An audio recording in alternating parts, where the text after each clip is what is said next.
பணம் நண்பா கேமுக்குள்ளே புதுசாக அந்த பிளாக் பேந்தர் பேண்டில் நம்ம 2000 டைமில் வச்சு அப்படியே சுற்றி எடுக்க போகிறான். பார்த்தா அவன் பின்னாடி பறண்டுறான், அங்கே பறண்டுறான். குதிக்கடா தம்பி, என்னடா பண்ணுற? ரைட்டு பார்த்தா அவன் அங்கே இங்கேயும் சாடுறான். ரைட்டு சூப்பராக இருக்குது, தீட்டியாக வருது, அந்த ஷூன் சட்டையும் வருது நண்பா. அது மட்டும் நம்ம பிளாக் பேந்தர் ஃபேன் வர அப்படின்னு சொல்லிட்டு 2வது ஸ்பின்லேயே கங்க்ராச்சுலேஷன்ஸ்.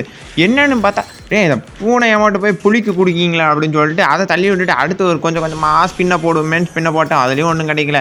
சரி 5வது ஸ்பின்னை போடுவேன், அதில் ஸ்பின்னை போட்டாடி எமௌண்ட்டை மறுபடியும் கொடுத்துட்டீங்க. சரி ரைட்டு வந்த வரைக்கும் லாபம் 60 டோக்கன் கிடச்சதேன்னு சொல்லிட்டு நானும் பேக்கெட்டில் எழுதி போட்டு மறுபடியும் சுற்றுனா 10 டோக்கன்லாம் தரேன் கரீனா. என்ன கங்க்ராச்சுலேஷன், என்ன தரீங்க? ஏங்க அப்பா க்ளோவாலாம் கொடுக்காங்க நண்பர்களே நமக்கு. ரைட்டு விடுங்க, அடுத்த ஸ்பின்லையாவது பண்டில் தருவாங்களான்னு பார்ப்போம். போடுவாக்களே. என்னடா நீங்கள் பண்ணுறீங்க? மறுபடியும் குளோவால் தரீங்க. சரி ரைட்டு நண்பர்கள் 3 வாட்டி அமௌண்ட் கொடுத்துட்டாங்க. ஒரு வாட்டி அந்த சீன் வேறு மிஸ் ஆயிடுச்சு. ரைட் என்கிட்ட மொத்தம் 69 டோக்கன் இருக்குது. 2 வாட்டி குளோவால் விழுந்துச்சு, 3 வாட்டி அமௌண்ட் வேறு விழுந்துச்சு. இதுக்கப்புறம் இந்த பண்டில் எடுக்கணும்னா நீங்கள் கமெண்ட் செக்ஷனில் சொல்லுங்கள், நான் கண்டிப்பாக எடுத்தேன். 10 பேர் சொன்னால் போதும், நான் பக்குன்னு எடுத்துருவேன்.